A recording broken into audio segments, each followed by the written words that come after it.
Labvakar! Mēs iestājāmies par politiskās reklāmas ierobežošanu, nosakot reklāmas izdevumu maksimālo summu. Vīrs un vārds, tā solīja pirmā partija. Līdz brīdim, kad Knāba varēs vai nu apstiprināt vai noliegt, pētnieku aplēses, ka Latvijas pirmā partija 3-kārt pārsniegusi noteikto tēriņu ierobežojumu pašvaldību vēlēšanās, kāds brīdis vēl jāpagaida, bet šovakar valsts pirmo personu krēslā ir Latvijas pirmās partijas valdes loceklis un satiksmes ministrs Ainārs Šlesers. Labvakar! Labvakar! Tieslietu ministri šobrīd savā cīņā par problēmu apzināšanos tieslietu sistēmā apelē pie sabiedriskās domas, kas par vēl korumpētākiem kā tiesnešus uzskata tikai politiķus. Vai jums ir skaidrojums, kāpēc cilvēki tik slikti par jums politiķiem domā? Es domāju, ka katram Latvijas iedzīvotājiem ir tiesības domāt tā, kā viņš vēlas domāt, bet vienlaicīgi es domāju, ka pēdējā laikā arī no tieslietu ministrs ir bijuši daudz dažādi izteikumi, kuri diemžēl nav guvuši apstiprinājumu, un es domāju, ka ja augstākās amatpersonas izsakās par citām amatpersonām negatīvi, tad ir nepieciešams ļoti skaidri likt faktus galdā. Tad jūs domājat, tā atbilde uz mani jautājumu ir tāda, ka katram ir tiesības domāt tā, kā viņš grib? Nē, redziet, es domāju, ka politiķi, publiskas personas un ikviena politiķa kļūda, neveiklība automātiski arī atspoguļojas sabiedrības attieksmē, un ir jāsaprot to, ka arī pēdējā laikā masu mēdīja, protams, pievērš uzmanību tām lietām, kas saistītas ar vienu vai otru problēmu. Jo, redziet, labās lietas jau nav tās, kuras sabiedrībai ir interesanti pasniegt. Ja? Un, diemžēl, pēdējā laikā tieši negatīvām lietām pievērš lielāku uzmanību. Un es gribētu teikt, ka, ja mēs salīdzinām Latviju, Lietuvu un Igauniju, gribētu teikt, ka Igauni lielā mērā atšķirās no latviešiem ar to, ka viņi tomēr cenšas parādīt tās labās lietas, sasniegumus, ko viņi sasnieguši, lai gan, kad mēs aizbraucam uz Igauniju, mēs neredzam, ka viss tur tik labi, kā viņi par sevi runā. Un šajā gadījumā droši vien mums jāuzņemās arī atbildība lielā mērā par attieksmi pret dzīvi. Nu, jums jau nevajadzētu vilkt visus mēdījiem. Es te palasīju jūsu pašu partijas programmu, tur teiksim tā. Mēs esam noteikuši korupcijas novēršanu par vienu no svarīgākajām prioritātēm, jo korupcija ir pretrunā ar demokrātijas principiem. Tā izkropļo pilsoņu vienlīdzību likuma priekšā, korupcija kavē ekonomisko attīstību un neveicina godīgu konkurenci. Korupcija vājina demokrātiju un apdraud ilgspēju attīstību. Un šī sakrībā es gribēju jums jautāt sekojošo. Jūsu partijas biedrs, bijušais Jūrmalas mērs Juris Hlevickis, 19. martā viņš teica, ka viņam par kukuļdošanas faktu pat baumu līmenī nekas neesot zināms. Tagad jau ir informācija, ka viņš esot bijis klāt tajā brīdī un telpā, kad deputātam Ančānam tika piedāvāt nauda un amati, ja viņš balsos par Hlevickī mēra amatā. Sakiet, par ko te ir runa? Par personības dalīšanos vai par klajiem meliem? Ziniet, es neesmu lietas kursā par to, ko jūs tikko teicāt. Es zinu, ka Hlevickis kungs ir piedalījies sarunās saistībā ar konkrētu amatu piedāvāšanu. Es gribētu teikt, ka politiķi vienmēr pēc vēlēšanām, veidojot koalīciju, arī dala varu, dala amatus. Ja? Tā ir tā versija? Nē, nevis tā versija, bet tas ir tas, ko es esmu dzirdējis arī no masu saziņas līdzekļiem, ka Hlevickis kungs savā laikā tiešām ir piedāvājis konkrētus amatus konkrētiem deputātiem par to, ja viņi strādātu viņa veidotajā koalīcijā. Un es gribētu teikt, ka ik viens ministra prezidenta kandidāts, veidojot valdību, to arī dara. Ja. Un šajā gadījumā, kas attiec par to otru, jūsu teikto tieši par tām naudām, to es negribētu komentēt. Es domāju, ka patreiz prokuratūra strādā pie šī jautājuma un viņi izmeklēs, un tad mēs zināsim, kurš ir bijis vainīgs un kurš nav bijis vainīgs. Sajiet, Latvijas pirmajā partijā vēl strādā tā grāmatvede, kur pirms iepriekšējām Saeimas vēlēšanām viltoja ziedotāju paraksts un izvairījās no krimināla atbildības tikai tāpēc, ka bija iestājies noilgums? Ziniet, šī grāmatvede strādā, bet vienlaicīgi es gribētu teikt, ka šajā gadījumā mums ir tomēr jāizvērtē katrs gadījums atsevišķi. Un es negribētu šodien atgriezties pagātnē, lai gan man uz šo konkrēto faktu ir cits traktējums nekā tas tajā laikā ir izskanējis. Tikko notikušajās pašvaldību vēlēšanās pēc eksperta aprēķiniem tieši jūsu partija esot pilnīgi ignorējusi likuma noteiktos tēriņu ierobežojumus. Jūsu pārstāvji saka, esam pārsnieguši, bet drusciņi. Pēc providas rēķiniem iznāk, ka tas drusciņi varētu būt kāds 4 miljonus latu. Ja mēs atceramies visus reklāmu rakstus, reklāmu stabus, reklāmu klipus, arī to, ka algojāt vislabākos reklāmistus, tas pētnieku aprēķins šķiet varētu būt pamatots. Vai varbūt ir tā, ka jūs partija kaut ko saņēma par velti pirms vēlēšanām? Es gribētu teikt to, ka mūsu partija ļoti saulaicīgi gatavojās vēlēšanām. Un zinot to, ka pirms pašām vēlēšanām izmaksas par reklāmu ir daudz augstākas nekā, ja konkrētos darba apjoms pasūta laicīgi, tad mēs to bijām arī izdarījuši. Un šajā gadījumā es negribētu komentēt viens no sabiedrisko organizāciju tieši darbiem un pētījumiem. Es domāju, ka Knābs ir tā institūcija, kas veiks pārbaudi, un ja gadījumā viņi konstatēs kādus pārkāpumus, tad mēs arī centīsimies atbildēt. Mūsu valstī ir daudzi tūkstoši dažādu sabiedrisko organizāciju pārstāvju, un šajā gadījumā es negribētu tomēr komentēt automātiski vienas vai citas organizācijas viedokli. Bija līgums ar Knābu un Knābu izmantoja. Es saprotu, bet mēs tomēr gaidīsim Knāba viedokli. Es gribētu teikt to, ka arī uz nākamajām vēlēšanām mēs gatavosimies saulaicīgi noslēdzot līgumus, saņemot arī labākas cenas uz konkrētiem piedāvājumiem. Reklāmas izvietošanas noteikums Rīgas domē tādu. Es gribētu teikt, ka mēs gatavosimies laicīgi, jo jāsaka to, ka redziet, masu mēdīja pirms vēlēšanām, it sevišķi pēdējās nedēļās, uzskrūvē cenas daudzkārtīgi, un tiešām tās cenas bieži ir nesamērīgi augstas. Un šajā gadījumā es gribētu teikt to, ja tiek pārmests kaut kas partijām, kāpēc tad netiek pārmests masu mēdījiem, kāpēc viņi var prasīt jebkuru cenu pirms vēlēšanām, un kāpēc šī cena ir daudz augstāka nekā, piemēram, reklamējot tos pašus pamperus, jeb kādu citu sabiedrībai populāru preci. Varbūt tāpēc, ka politika ir daudz izdevīgāks bizness par pamperu tirzniecību. Bet tad jums jāuzdod jautājums masu mēdījiem un iespējams jāiesaka, lai viņi tomēr tas cenas nākotnē censtos samazināt. Jūs ar pieredzi šo to ieteikt masu mēdījiem. Pērn septembrī jūs teicāt, šeit, šī studijā, starp citu, kā ar uzņēmumu Merks, jums ir bijis tikai viens darījums, kurš parādījās jūsu 2002. gada deklarācijā kā 900 000 eiro liela ienākuma no saules akmens daļu pārdošanas. Gan 2003. gadā, gan 2004. gadā jūs uzrādat, ka esat saņēmis no Merka 225 000 eiro lielu aizdevumu atmaksu. Sakiet, vai te ir runa par to pašu vienu darījumu? Jā, ko tas Merks jums pamazām atmaksā, tad arī turpmākos gados mēs viņu redzēsim. Nē, šis darījums ir noslēdzies, un Merks samaksāja līdzekļus, kas bija saistīti ar vienu darījumu, par kur es esmu arī skaidri deklarējis. Tagad jūs tos 900 000 saņēmis līdzot līdz galam pagājušajā gadā, ja?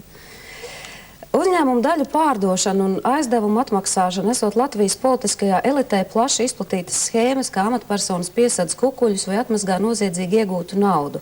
Zina stāstīt noziedzīgi iegūto līdzekļu legalizācijas novēršanas dienesta priekšnieku vietnieks Aldis Lieljuksis. Tā presa raksta par jūsu ienākumu deklarāciju.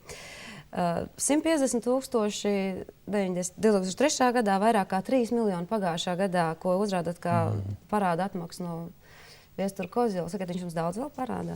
Ziniet, es tomēr gribētu izmantot izdevību un apskatīties uz šo problēmu no citas puses.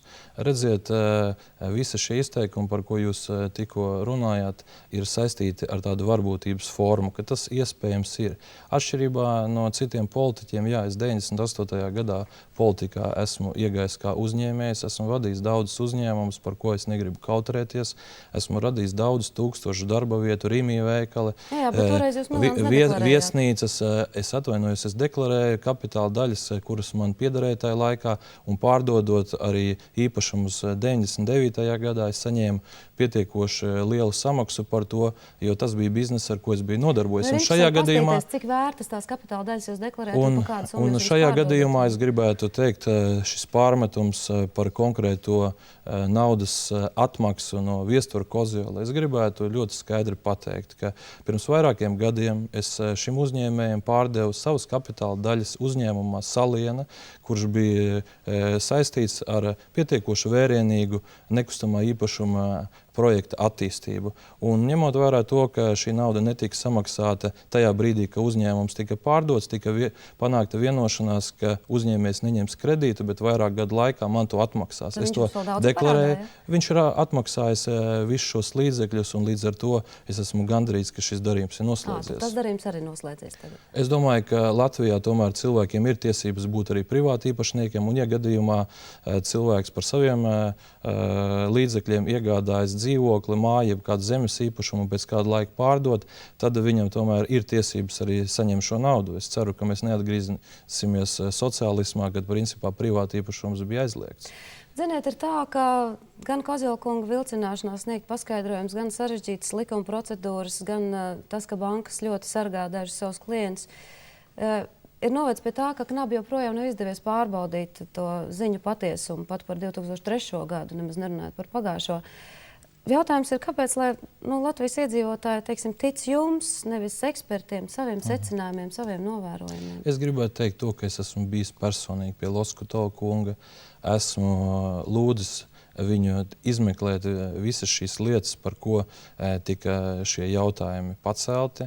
Un esmu skaidri teicis, ja būs nepieciešama kāda īpaša palīdzība no manas puses, sniegšu visu nepieciešamo informāciju. Gribu informēt, ka uz doto brīdi Knāps pārbauda arī manus rēķinus pēdējo gadu laikā tieši. Un es esmu arī Loskutova kungam teicis, ja gadījumā viņam rodas kāds jautājums saistībā ar kādu no maksājumiem, ko es esmu veicis, es esmu gatavs atskaitīties. Tā kā šajā gadījumā es vienkārši neesmu cēlis ažiotāžu, bet es esmu labprātīgi ticies ar Knāpu vadību un informējis un centies arī atbildēt uz visiem viņus interesējušiem jautājumiem. Tā kā šajā gadījumā es domāju, ka ir jāpagaida, lai Knābis veic godprātīgi šo arī izmeklēšanu, un ja radīsies kādi jautājumi, uz kuriem būs jāsniedz atbilde, es to vienmēr būšu gatavs izdarīt. No jūsu iepriekš teiktā, es saprotu, ka jūs tajā, ja mēs atgriežamies, teiksim, pie premjera un tieslietu ministrs tā pretnostādījumu šobrīd, ka jūs vairāk esat Kalvīša pusē, kurš, principā saka, ka tu drīkst vērt vaļā muti tikai tad, ja tev ir konkrēti pierādījumi, un nevis ministrs pusē, kura saka, ka politiķi un vispār sabiedriski atbildīgi pilsoņu pienākums ir norādīt uz acīm redzamām problēmām. Jā, ziniet, ir ļoti ērta pozīcija teikt, ka ir baltie spēki un ir tumšie spēki, ir godīgie politiķi un ir negodīgie. Un es zinu, ir tāds princips, kur bieži kā cilvēks ir teicis, ja ķeriet zagli. Ja. Un es gribētu teikt, ka šajā gadījumā es biju diezgan sašuts, kad Āboltiņas kundze apvainoja Baštika kungu par to, ka viņš it kā ir iespējams saistīts ar bērnu tirdzniecību tikai tāpēc, ka ir parādījusies kāda vēstule, kurā kāds apšaubīja Baštika kunga darbību kā konkrētā ministra postenī. Un redziet, kas notiek.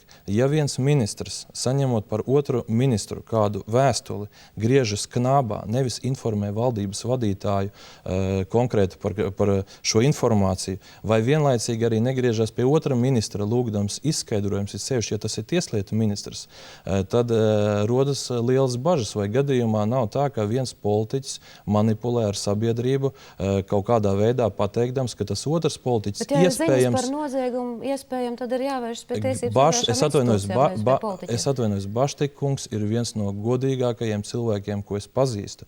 Un viņu apvainot bērnu tirdzniecībā, es uzskatu, ka tā ir nelietība. Un šajā gadījumā, kā izrīkojas tieslietu ministre, tas vispār ir zem kādas kritikas. Un es domāju, ka ar kādu informāciju tieslietu ministra operēja, tā bija vienkārši vēstule, kur bija rakstīts, ka, ziniet, mums ir aizdoms, ka Baštika kungs ir ieinteresēts bērnu adopcijā uz Ameriku kādām baptistu draudzēm. Es atvainojos, pirmkārt mums ir ticības brīvība, apvainot to, ka kāds piedara kādai konkrētai konfesijai, ir nepamatota. Otrakārt, šie fakti ir pārbaudāmi, jo ik viens bērns, kas tika adoptēts tajā laikā uz Ameriku, šķiet, tomēr dzīvo konkrētā ģimenē, un to iespējams pārbaudīt. Tā ir legālā adopcija, un es gribētu pateikt to, ka pateicoties Baštika kunga darbam, šodien ir gan palielinājusies ne tikai ārvalstu adopcija, bet pirmkārt vietējā adopcija. Es sapratu, Šlesner kungs, tā ideja tāda, ka tā, ka tev ir fakti, tad runā. Un, teiksim, ja mēs tagad nonākam pie stāsta par degvielas cenām, jūs lietojat tādas izteicienas, kā degvielas tirgotāji saprot, ka viņu aste ir iespiesta, jo Šlesers paziņoja, ka viņi grib pelnīt nesamērīgi daudz. Sausais atlikums no tās cīņas vismaz šobrīd ir tāds, ka valdībai pašai jārosās, lai samazinātu sarežģītās un dārgās administratīvās procedūras. Vai jums nav tāda sajūta, ka esat parādā kādu atvainošanos tiem uzņēmējiem? Jā, ziniet, atsevišķi degvielas tirgotāji arī pamācīja valdību, un es domāju diezgan pamatot, ka mums jādomā, kā palielināt strādājošiem algas kopumā, un tas ir pareizs aizrādījums. Tikai, diemžēl, rodas jautājums, vai tas, kas notika pirms neilga laika Skandināvijā, kur vairākas kompānijas tika atzītas, ka viņas ir vienojušās. Mūsu konkurences padome neko nespēja konstatēt. Jums nav to faktu. Es gribētu teikt to, ka es Vilkungu esmu uzrunājis un lūdzis pārbaudīt šos konkrētos faktus, kas ir saistīti ar cenām un daudz ko citu. Un es negribētu šajā gadījumā arī zināmā mērā izdarīt kādu spiedienu uz Vilkungu, kurš joprojām, kas saka, pie šī jautājuma strādā. Vai jums nešķiet, ka jūs bez faktiem esat apvainojis kādu?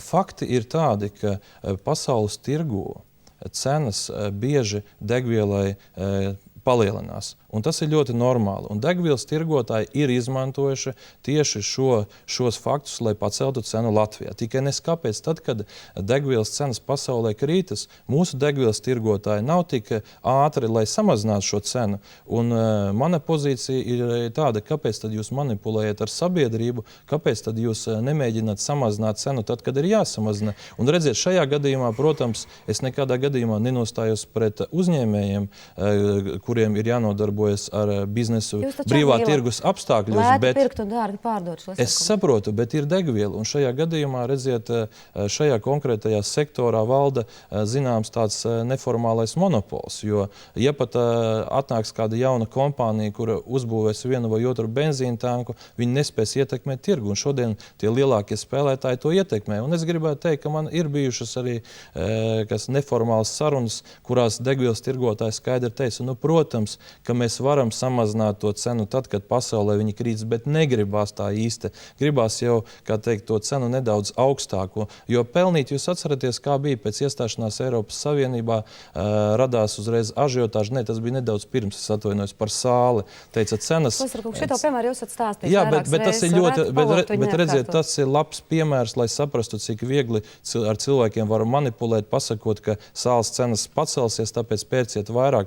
Un tās atsevišķās akcijas, kuras arī notika, kur cena tika samazināta par 5 centīmiem. Es cilvēks, kurš ar biznesu esmu bijis saistīts, es zinu, ja kāda kompānija vēlas uzsākt akciju, tad šī kompānija informē sabiedrību un pasaka, piemēram, sestdienā, svētdienā mēs samazināsim cenu tām un tām precēm. Mēs pasakam, ka šī ir akcija. Tai pašā brīdī mēs redzējām, ka vienai kompānijai samazinot cenas, pēkšņi nākamā arī samazina un pēc tam tikpat strauji palielina un pēc tam nevar savādāk izskaidrot, kā vien nosaucot to par akciju. Es negribu šodien nostāties pret uzņēmējiem, bet es uzskatu, ka degvielas tirgu tomēr lietas ir jāsakārto tā, lai ik viens autobraucējs zinātu, ka viņi nepārmaksā par degvielu. Un tad es vienkārši gribētu arī izmantot izdevību un aicināt arī degvielas tirgotājus. Ja jau viņi piesauc tās pasaules cenas tik bieži, tad lūdzu nepiesauciet viņus, ja gadījumā jums vienkārši ir vēlme pacelt cenu līdz pasaules līmenim. Ziniet, tāpat būtu svarīgi zināt, ka nodokļu maksātāji nepārmaksā par brīvostas valdes priekšsēdētāju degviela, tā ir pavisam cita lieta. Zināms apmulsums joprojām valda elektrosakaru nozarē, pat tik liels, ka nozares pārstāvji grasās vērsties Satversmes tiesā, jo jums ir izdevies izslēgt prezidentu no spēles šajā gadījumā. Tas sākās pēc tam, kad pagājušā nedēļā visai negaidīti jūsu parlamentārais sekretārs Peterkungs pretēji, cik es saprotu, iepriekš koalīcijā lemtajam piestartēja, tā teikt, ar vairākiem 10 priekšlikumu, kas tiek saistīti ar Valsts informācijas tīkla aģentūras nākotnes nodrošināšanu. Man interesē, kā jūs uz vitu skatāties, kā uz tādu valstī absolūti nepieciešamu šaura spektra pakalpojumu sniedzēju, vai kā uz ļoti perspektīvu biznesa projektu, kam nākotnē būtu jākonkurē, piemēram, ar Latvijas Telekom? Ziniet, es gribētu nedaudz tomēr pakomentēt notikušo. Pirmkārt, tā nebija mana iniciatīva saistībā ar šiem konkrētajiem priekšlikumiem. Tā bija profesionāļa iniciatīva no ministrijas, kas nāca un piedāvāja savu redzējumu, kā Vita varētu attīstīties. Un ziniet, kas man visvairāk radīja tādas dīvainas pārdomas, ka tieši jaunā laika deputāts Zintars Zaķis, kurš tajā liktenīgajā dienā piedalījās, nevis tikai piedalījās Tautsaimniecības komisijā, bet vadīja šo komisiju, viņš pats atbalstīja šos konkrētos priekšlikumus, tad rodas jautājums, kāpēc nākamā dienā viņš teica, redziet, kas notika. Es jums varu atbildēt, cik es tā esmu sapratusi no sarunām ar deputātiem, viņi nesaprata, kas notiek tajā plenārsēdē. Redziet, bet tad atvainojos, nedrīkst nekompetents cilvēks vadīt komisijas sēdi un pieņemt lēmumu, un nākošā dienā... Vai to drīkst izmantot? Es nepiedalīšos šajā sēdē, bet ikvienam sēdes vadītājiem tomēr ir jāsaprot, kādas lēmumus viņš pieņem, un ja gadījumā reiz viņš ir kļūdījies, tad nevajag nākamā dienā teikt, kad kāds ir mēģinājis... Šasarkungs, es gribētu jūs palūgt tomēr atbildēt uz jautājumu. Kas jūsu redzējumā ir Vita? Liels biznes? Kas attiecas par Vitu, es gribētu teikt personīgi, es esmu skaidri definējis, ka es neesmu apmierināts ar šo konkrēto uzņēmumu, tāds kāds viņš ir. Tāds kāds viņš ir bijis, viņš palikt nevar, jo nepamatoti augstās samaksas, kuras bija jāmaksā daudzām ministrijām un valsts iestādēm, nekādā gadījumā nesekmēja kopīgo darbību šajā sektorā, un mans uzstādījums bija ļoti konkrēts. Vai nu Vitai ir jāpārveidojas un jākļūst par tādu struktūru, kura var piedāvāt konkrētus pakalpojumus valsts sektoram un darboties kopumā saskaņā ar likumdošanu, jeb arī viņa būs jālikvidē. Un šajā gadījumā Vita cenšas vienkārši šajā gadījumā rast risinājumu, kā iziet no šīs situācijas, jo es kā ministrs esmu pateicis, ka mani neapmierina Vita patreizējā izskatā, un es ceru, ka vienkārši šie pieņemtie lēmumi nekādā gadījumā neizkropļos. Kāds ir plāns? Liels biznes? Konkurence Latelekom? Nē, es domāju, ka Vitai pirmkārt ir iespēja labi apkalpot valsts institūcijas konkrētajās nozarēs un sektoros. Un otra lieta, atsevišķās nozarēs Vita var arī attīstīties sadarbībā ar Latelekom, un es gribētu teikt, ka viens no projektiem, kur šī sadarbība varētu veiksmīgi risināties, tas ir e-paraksta ieviešana, kur gan mēs valdībā esam lēmuši, ka Latvijas pastam kopā ar Latelekomu jāsadarbojas, bet es esmu arī informēts to, kad atsevišķus pakalpojumus varētu sniegt arī Vita. Un es domāju, ka šāda sadarbība starp šīm trim organizācijām varētu, protams, būt vērtējumi tikai un vienīgi pozitīvi. Jums ir no koalīcijas partneriem atšķirīgs viedoklis par īsto brīdi, kad vajadzēja publiskot mūsu robežlīgumam pievienoto vienpusējo deklarāciju. Kā rāda igauņu piemērs, sekojot jūsu padomam, mums iespējams tagad būtu parakstīts robežlīgums, un mēs varētu sākt prātoļot, ko tad viņam īsti pievienot. Jūs šķiet puslīdz orientēties arī tajās Krievijas un Latvijas attiecībās, kas nav saistītas ar vēsturi, bet gan ar aktuāliem ekonomiskiem jautājumiem, lai paturam prātā kaut vai Ventspili. Vai ir jebkāds pamats domāt, ka Tautas partijas politiķu vēlme steigties ar deklarāciju tādējādi gandrīz droši sabotējot līguma parakstīšanu, varētu būt saistīta ne tikai ar neveiksmīgu taktikas izvēli, bet ar citiem plašākai sabiedrībai nezināmiem procesiem? Ņemot vērā to, ka Igauni ir parakstījuši robežu līgumu, tad es esmu gatavs arī izteikties, kas īsti notika tajā vēsturiskajā brīdī, lai sabiedrībai būtu skaidrība. Redziet, mūsu galvenais mērķis bija noslēgt šo robežu līgumu. Daudzi premjeri, daudzas valdības, daudz ārlietu ministri vienbalsīgi teikuši, ka mums nav nekādu pretenziju no Latvijas puses parakstīt robežu līgumu. Un tad, kad mēs pienācām tuvāk, tad sanāca tā, ka tā partija, kuras laikā viņi bija izvirzījuši premjeru, proti Guntaru Krastu. Viņi bija atbalstījuši tieši šādu robežu līgumu. Un Tēvzeme... To vēsturi mēs... Jā, bet es gribu paskaidrot, kas īsti notika. Un tanī brīdī Tēvzeme skaidri un gaiši teica, ja gadījumā jūs parakstīsiet šo robežu līgumu, mēs to apstrīdēsim Satversmes tiesā. Un principā tas bija mājiens tam, ka tas būs tāds savu veida trumpis pirms vēlēšanām, kur varēs tiesāties līdz pat nākamā gada rudenim. Protams, jaunais laiks to saprata, un viņi automātiski pievienojās Tēvzemes pozīcijai, teica, mēs nevaram parakstīt, jo mēs nonāksim Satversmes tiesā. Un Tautas partija, kas arī ir visai nacionāls politisks spēks, saprata, ka viņi nonāk neērtā situācijā un vēlēšanas tuvojās, un viņi pieņēma lēmumu pārtrumpot gan jauno laiku, gan Tēvzemi brīvību, un arī iestājās par šo pašu pozīciju. Kā rezultātā mēs nonācām līdz tam, ka tika pieņemta deklarācija. Protams, šīs sarunas notika starp ārlietu ministriju, Latvijas ārlietu ministriju un Krievijas ārlietu ministriju. Mēs bijām informēti, ka šī deklarācija tomēr neietekmēs robežu līguma parakstīšanu, un mums nebija pamats pamats arī neticēt ārlietu ministrijas viedoklim, bet kas notika beigās, tas, ka mēs principā nācām ar paziņojumu, izvirzījām Krievijai šīs teritoriālās pretenzijas, bet jautājums ir tāds, ko tad mēs esam ieguvuši, vai mēs nevarējām gadījumā tomēr paciesties un tomēr parakstīt šo robežu līgumu, un ja gadījumā kādam no politiķiem ir doma, ka viņš nav likumīgs, tad mēs varētu griezties paši Satversmes tiesā, un ja gadījumā nepieciešams, mēs arī varējām pieņemt šo deklarāciju Saeimā pirms ratifikācijas. Nekādu zemūdens straumju Tautas partijas rīcībā citu, kā jūs izklāstīt, to nebija? Jā, politiskā cīņa par elektorātu, ka viņi nevarēja piekāpties jaunajam laikam un Tēvzemē brīvībai, bet es gribu pateikt to, ka, diemžēl, tieši no šīs nepareizās taktikas cietīs Latvija, jo Igaunija ir parakstījusi robežu līgumu, un es domāju, ka Igaunijas un Krievijas ekonomiskās attiecības uzlabosies, un te ir jārunā, redziet, pēdējā laikā mēs esam runājuši par deklarāciju, kas ir saistīta ar okupācijas seku likvidēšanu, un viens no okupācijas seku likvidēšanas galvenajiem uzdevumiem ir tomēr likvidēt zemo dzīves līmeni Latvijas iedzīvotājiem, un te droši vien Igaunija tomēr būs lielāka ieguvēja nekā Latvija.